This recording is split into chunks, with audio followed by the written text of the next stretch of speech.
ma jirto wax la yiraahdo gabadhuna qaraabadeeda xor weeyaan oo guriga firiba iyo guriga u fasaxayay ninka qaraabadiisuna gaar ahaan hooyadii baa la magacaabay guriga marka la keenayo waa in xaaska idan la weydiisto وهدي ديدنا مامada meel kale loo raadiyo ayu sharci hada wa sharciga kufriga iyo gaalnimada waa sharci kufri waa sharci islaamka hooyada maamada guriga iskale ninkeeda hooyadii iyo aabihii gurigeeda idan weydiisan maayaan لأن ninkeedaba iyaga iskale نبينا صلى الله عليه وسلم وحيد أنت ومالك لأبيك نبو له لي وحكويد أديك يحولها قبا آبها با إذن له هو يدوى كسي حق وينتهي يا هديبا ننكا أقيل لي شيء وهو يدي لا ضحي يا ننكا عدي لحي سيبا قولي لو قديدي isagii baaba la yeeshay ومد لباده haddii adiga laf ahaantaada hooyada ah waalidkii ninkan dhalay inta lagu afgaran waayo ay ku yiraahdaan waryaa midan inama anfacayse fur waa lagu eri marka hooyaan guri u diidi idan hal ay weydiisto guri kale hal loo kireeyo أي شرع هذا أي شرع هذا قرابة قويسنما انت عليك وحلقها الله هذا هو والد وحلقها الله هذا هو والد واحد قرابك لا حتى هذا الله بعد الشر أهور وإسلام له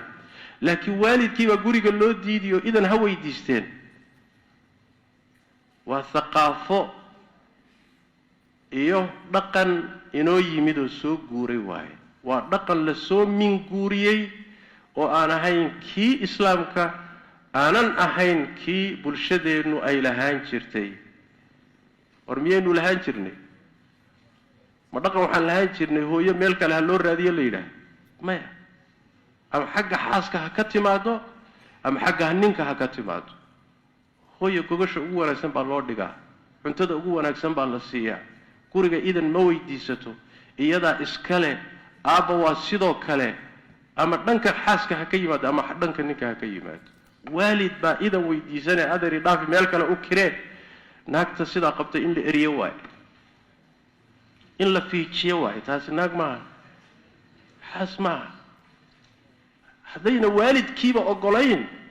oo gurigiiba ka sheemaysay u diidayso xaaskaasi muxuu yahay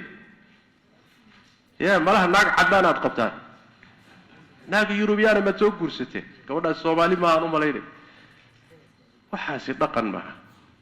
la dhaqankeena islaamkana ma aha wala dhaqan diinteena ka soo jeedana ma aha waalidku madaxu saareeyahay xaqa ilaahay siiyo waa xaqiisa midka ku xiga ma garat xoolahaaga waalidkaaba iska leh